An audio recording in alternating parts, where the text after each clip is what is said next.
Amigas e amigos, canal do Xavier, eu sou o Xavier. Gente, dia 31 de dezembro de 2022, são 22 horas e 20 minutos, daqui a pouco vai virar vai ter a virada do ano aí.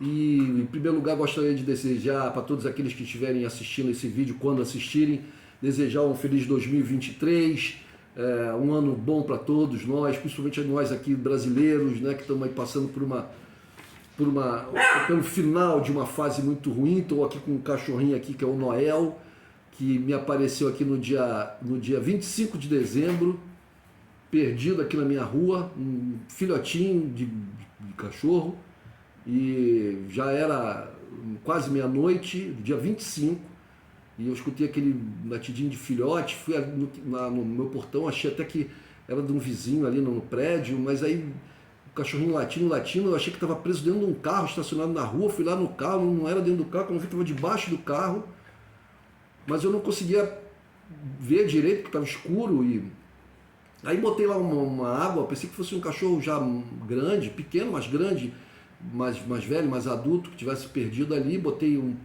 pouco de água e uma ração lá para ele e voltei para dentro de casa. Só que o cachorrinho continuou latindo. Chegou uma hora, eu fui lá de novo lá fora, quando eu vi, o cachorro estava fora tinha saído debaixo do carro e era um filhotinho, filhote de meses. E aí eu chamei ele veio todo ressabiado, mas veio, chegou, peguei ele no colo e adotei ele. Aí botei o nome dele de Noel. Chegou dia 25 de dezembro, e aí tá comigo aqui. Tá aqui dentro de casa, tá aqui na sala, porque ele é pequeno, vou até mostrar ele aqui para vocês. Aqui, ó. Vem cá, filha. Aqui, ó. Aí, ele já tem um tamanhozinho, mas é porque ele engordou. Nesses dias ele cresceu. Ele cresceu bastante. Ele tava pequenininho. O cachorro cresce rápido, gente. Mas ele é filhotinho, ele é filhote, ó. Olha lá. Pequeno. No vídeo parece até maior do que ele é, na verdade, porque ele tá com...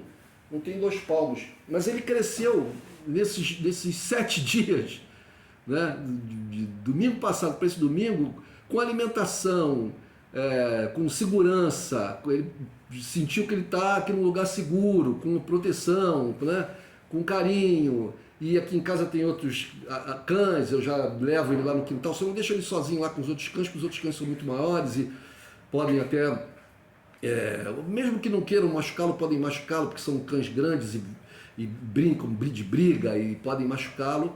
Então, mas eu, quando lá no quintal, ele vai junto comigo. Mas quando eu não estou lá, ele fica aqui dentro. Tem uma área aqui na varanda que dá acesso a uma área cercada. Eu deixo a porta aberta, porque senão ele fica chorando lá fora. Deixo ele entrar aqui na sala e ficar aqui com a gente. Mas aí então é isso, gente. Feliz ano novo para todos. Peço a vocês que estão me assistindo agora aqui, façam sua inscrição, que deem um like, que compartilhem esse vídeo, que façam comentários e acionem o sininho, porque isso é fundamental, fundamental. Eu estou na luta aí para conseguir chegar aos 1000 inscritos. 1000 inscritos, olha, um canalzinho mequetrefe o meu ainda.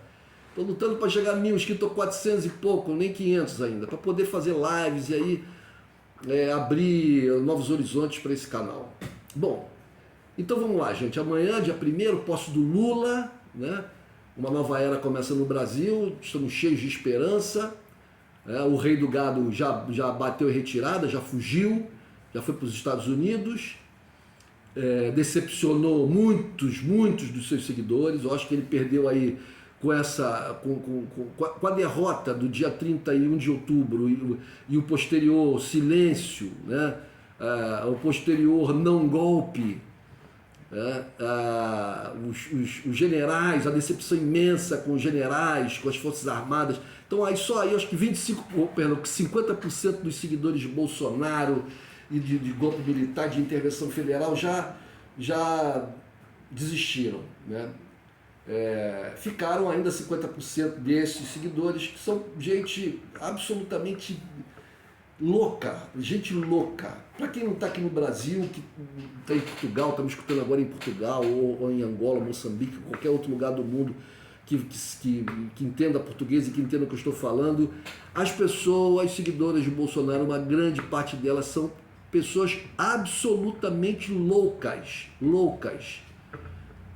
As cenas que são veiculadas pelas TVs aqui, pela mídia em geral, de manifestações, de comportamento dessas pessoas absolutamente insano, gente, absolutamente insano.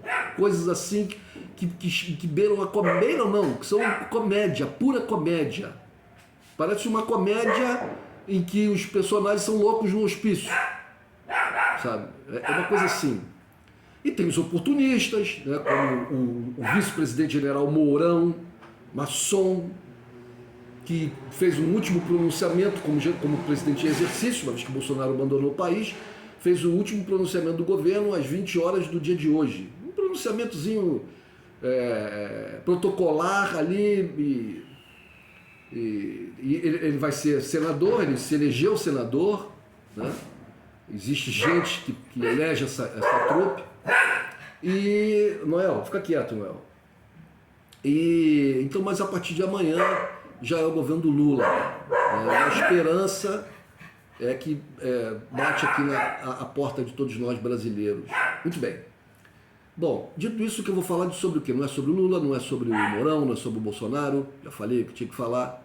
É sobre a guerra na Ucrânia. Por que guerra na Ucrânia? Porque a guerra na Ucrânia é uma coisa importantíssima que está acontecendo no mundo agora e que ela vai selar os destinos do mundo, né, de acordo com o resultado dessa guerra.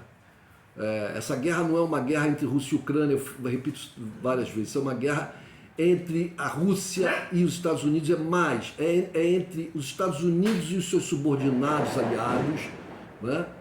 Todo um modelo ocidental que é comandado pelos Estados Unidos e as forças do Oriente, incluindo a própria Rússia, China, né?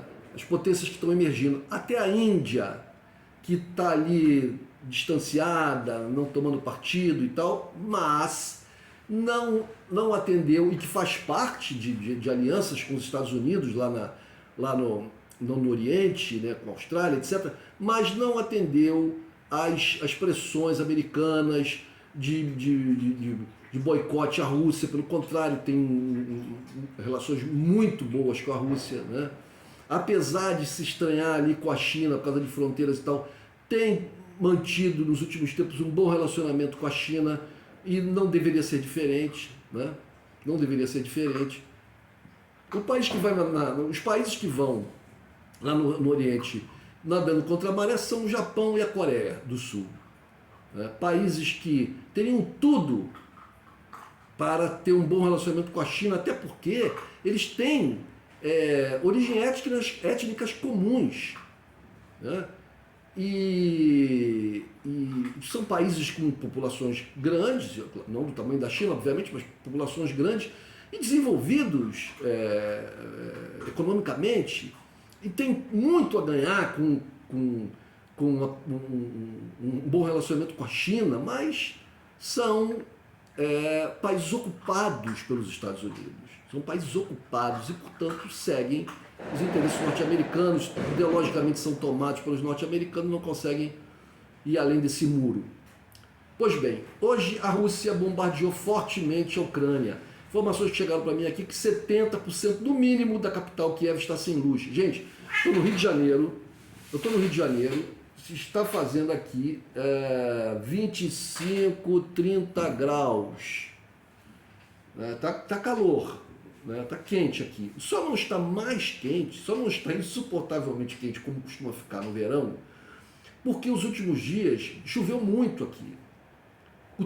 O dia praticamente todo nublado, abre um solzinho hoje, mas muito nublado e tem chovido muito. Uma frente fria chegou aqui, conseguiu entrar aqui no litoral do Rio de Janeiro, aqui sobre a cidade do Rio de Janeiro e na verdade sobre o país. Praticamente o Brasil inteiro está com tempo chuvoso praticamente.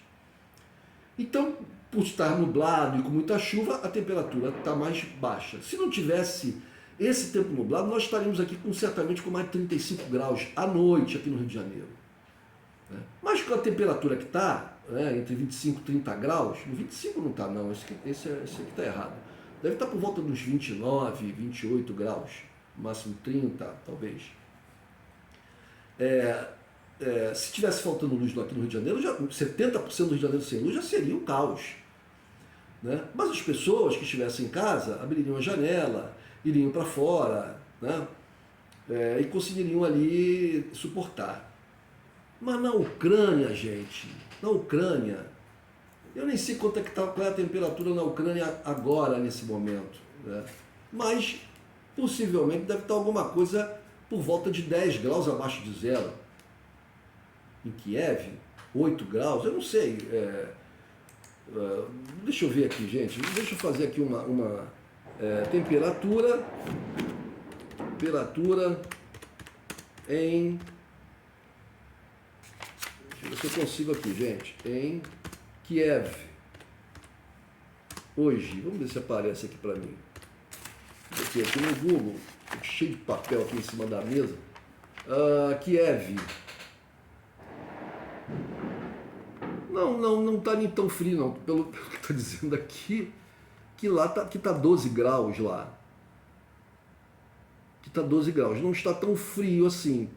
Mas no domingo, a previsão é de -6 no próximo domingo.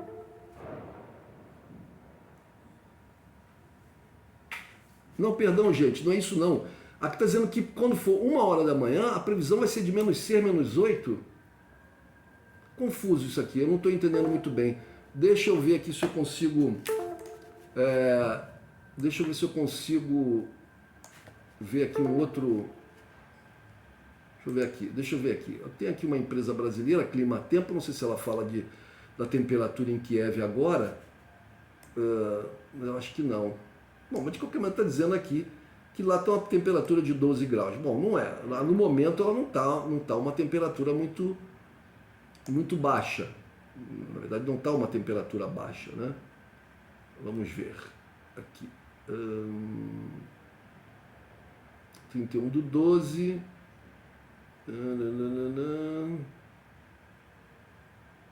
Não, aqui já está dizendo entre 1 e 6 graus. É difícil. É difícil que uma empresa brasileira... Mas de qualquer maneira, gente, é muito difícil que uma empresa brasileira dê essa ideia exata de tempo lá em Kiev, né? Mas, de qualquer forma, lá na Europa é inverno. Olha, aqui já tem um outro, aqui já está dizendo que está 7 graus. 7 graus. Não menos. 7 graus positivos. Tá? Vamos ver aqui se o clima-tempo... Porque agora eu fiquei curioso, gente. Vamos ver aqui. Hoje, a temperatura variou entre 5 e 13 graus. Amanhã, 4 e 10. Para quarta-feira, ela já cai. Exatamente, no sábado, a previsão, sábado que vem, a previsão é que ela vá para -3, -9 graus. Quer dizer, hoje está suportável, 12 graus, mesmo assim está frio. 12 graus, aqui a gente no Rio de Janeiro nem sabe o que é isso. Né? 10 graus, 13 graus, 5 graus. Agora, a previsão é que 7 de janeiro, ou seja, no próximo sábado, a temperatura esteja entre -9 e -3 graus. Então agora vocês imaginam você não ter luz para aquecer a sua casa. Você imagina que sem luz, se perdura a coisa da luz, você também não tem água. Até porque os canos precisam de alguma maneira estarem aquecidos para que a água chegue, né? Mas também a água tem que ser transportada, o transporte da água é feito por elevatórias, de alguns passam de um lugar baixo para um lugar mais alto, precisa de elevatórios, e esses elevatórios são movidos a energia elétrica. E os semáforos não funcionam, o metrô não funciona, os hospitais não funcionam, tem gerador, mas dura um tempo e acaba. Ou seja, gente, é um caos, no meio de uma guerra. Então, a situação na Ucrânia está muito ruim, muito ruim. A cidade de Lviv ficou sem luz. A cidade de Lviv é a cidade grande mais a oeste, quase lá na fronteira bem próximo da fronteira com a Polônia, inclusive é por onde entram as armas que o Ocidente abastece as forças armadas ucranianas. Elas passam por Lviv. E aí Lviv também estava sem luz. Lá, a cidade lá, na parte ocidental da Ucrânia. Então a situação está muito ruim. O Zelensky foi nos Estados Unidos, foi lá recebido com pompa e circunstância pelo Biden, como é o nome dela lá do parlamento lá, esqueci, a Pelosi, e foi no Congresso e tal, né, vestido de Chuck Norris, né, uma coisa muito estranha, mas disseram que iam entregar o tal dos Patriot para eles, mas também não disseram quantos, nem quando, né? Pois então, o fato é que a Ucrânia está indo para o ralo. Quanto tempo vão resistir? O front ali, onde as tropas russas e ucranianas estão se batendo, principalmente na região de Donbás, então eles dizem que ali é máquina de moer carne. Máquina de moer carne. Há muitas perdas de um lado e do outro. Apesar que informações que eu tenho também é que as perdas do lado russo se dão principalmente no Grupo Wagner, que é uma empresa privada. Uma outra questão importante é como a mídia ocidental fala do Grupo Wagner. Que o Grupo Wagner é um grupo de mercenários, um grupo terrorista praticamente. Mas não falam a mesma coisa da Blackwater, que é a empresa privada militar americana, acusada de muitos crimes lá no Afeganistão, etc. E na Síria e etc. Né? Os ingleses, me perdi agora o nome da empresa também de militar, de ações militares inglesa, muito anterior, uma das primeiras. Os russos apenas fizeram isso. Olha, quem tem, que eu saiba, quem tem mercenários há muito tempo são os franceses, com legião estrangeira. O que é a legião estrangeira? São estrangeiros que, em troca de dinheiro, vão lutar em nome da França, são mercenários. Então, o Grupo Wagner é um grupo de orientação nazista. E o Azov? Não é? O Azov não era. Os nazistas, a Ucrânia tem o tal do Bandeira, com um cara fascista, lutou do lado dos alemães, nazistas, etc. E é um herói lá na Ucrânia para muitos. Né? Então são dois pesos e duas medidas. Mas o fato é que essa empresa é que tem, pelo que eu recebi de informação, ela é que tem perdido muita gente. Inclusive existem muitas pessoas na empresa que seriam ex-presidiários, né? E que receberam aí, olha, vocês têm essa chance aqui. Se vocês morrerem, vocês vão ter, suas famílias vão receber, então uma série de vantagens, se é que se pode dizer. Gente, guerra é uma coisa tenebrosa, horrível, tenebrosa e triste.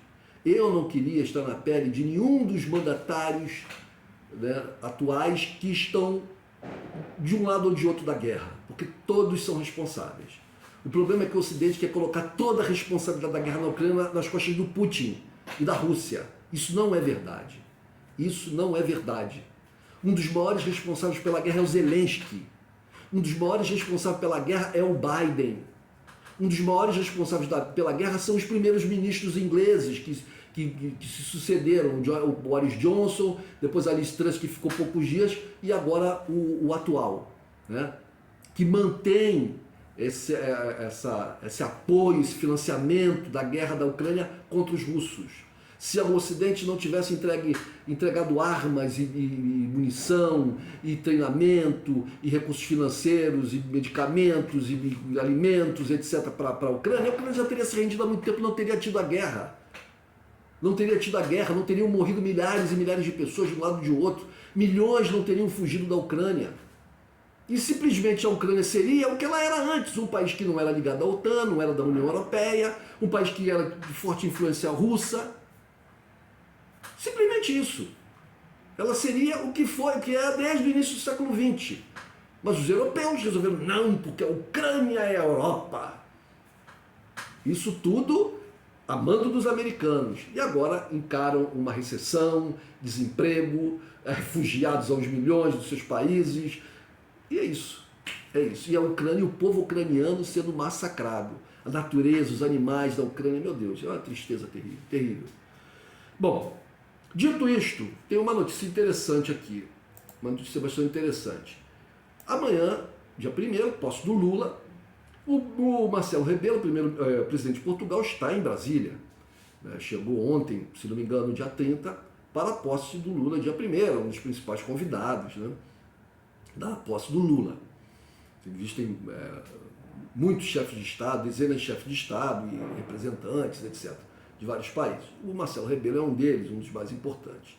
Pois bem, hoje, dia 31, o Marcelo Rebelo, presidente de Portugal, recebeu, hoje, sábado, dia 31, na Embaixada de Portugal, em Brasília, a vice-primeira-ministra da Ucrânia, a senhora Irina Vereshchuk. Eu acho que o nome é isso, Vereshchuk, vice-primeira-ministra da Ucrânia. Aqui está confuso, porque diz que ela é vice-presidente da Ucrânia, mas ela não é vice-presidente, ela é vice-primeira-ministra. Não, aqui está dizendo que é vice-presidente da Ucrânia. Em outras matérias eu já vi vice-primeira-ministra, agora eu fiquei confuso. Bom, se ela é vice-presidente da Ucrânia, mais importante como chefe de Estado, não chefe de governo, como chefe de Estado, né? Então o Marcelo Rebelo, ela possivelmente está aqui também para a posse do Lula, né? Possivelmente, acredito eu. E o Marcelo Rebelo a recebeu na Embaixada de Portugal em Brasília. Ele deu declarações aos jornalistas, o Marcelo Rebelo, acompanhado pelo Cravinho, pelo João Gomes Cravinho, que é o ministro dos Negócios Estrangeiros de Portugal, e pelo embaixador de Portugal no Brasil, Luís Faro Ramos. E ele relativizou os posicionamentos anteriores do Brasil, tanto do Bolsonaro, como até do próprio Lula em relação à invasão russa na Ucrânia. Ora, gente, a questão é o seguinte, se teve uma das poucas coisas que Bolsonaro fez acertadas, né, foi não se alinhar aos interesses norte-americanos, obedecer às ordens norte-americanas com relação a sanções e boicotes à Rússia. Tá? Volto a dizer, os Estados Unidos, a Europa, os Zelensky são tão culpados pela guerra como a Rússia. Ainda afirmo que são mais culpados, porque os russos, o Putin avisou inúmeras vezes que as coisas como estavam na Rússia, na Ucrânia, não podiam continuar, principalmente depois do Maidan, lá, do golpe lá chamado Euromaidan, que aconteceu lá na Ucrânia, quando foi deposto o presidente pró-russo, né? Houve muita luta lá na Ucrânia, houve assassinatos na Ucrânia, houve chacinas na Ucrânia, e aí essa vertente mais neonazi, né, e mais pró-ocidente, mais contra os russos, tomou conta da Ucrânia, né, até que o Zelensky finalmente chega ao poder, né, e instaura o seu governo de inclinações nazi mesmo, neonazi. Pois então, gente, o Brasil tem muito a ganhar, né, com relações próximas, né, com a Rússia, comerciais, de intercâmbio tecnológico, científico, vários aspectos, nas questões diplomáticas, do concerto das nações, da geopolítica, etc. A Rússia é um país gigantesco, né? A Rússia é o maior país do mundo em área geográfica, é um dos 10 maiores com maior população, tem uma economia grande, né? É o país militarmente mais poderoso do mundo. Vejam como ele está sozinho lutando contra toda a OTAN, isso só na guerra convencional. Se a guerra desbancar para uma guerra nuclear, os americanos não querem isso, porque nesse quesito eles têm, os americanos, né? Os americanos têm uma clara deficiência em relação aos russos, né? Existe uma diferença de capacidade muito grande ou significativa, digamos, entre os russos e os americanos da área nuclear. Os russos estão na frente, principalmente eles têm mais ogivas nucleares, eles têm mísseis hipersônicos que os americanos não têm, eles estão muito mais avançados nessa área. Então, se a guerra desbanca para uma guerra nuclear, os americanos hoje estão em desvantagem. Então, os americanos não querem, né, que os russos apliquem essa sua vantagem nuclear no conflito. Não querem. Mas só na guerra convencional os russos sozinhos estão conseguindo levar a parada toda. Pois bem, o Brasil não pode abrir mão disso. O Brasil tem que se manter equidistante e tem que manter relações com todos.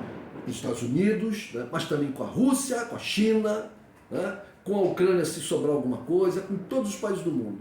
E nesse ponto, a política do Lula tem que ser a mesma dos dois primeiros governos, independente, soberano, defendendo os interesses do Brasil, não os interesses do Brasil. O Brasil é grande demais para ficar sob o cobertor de qualquer um.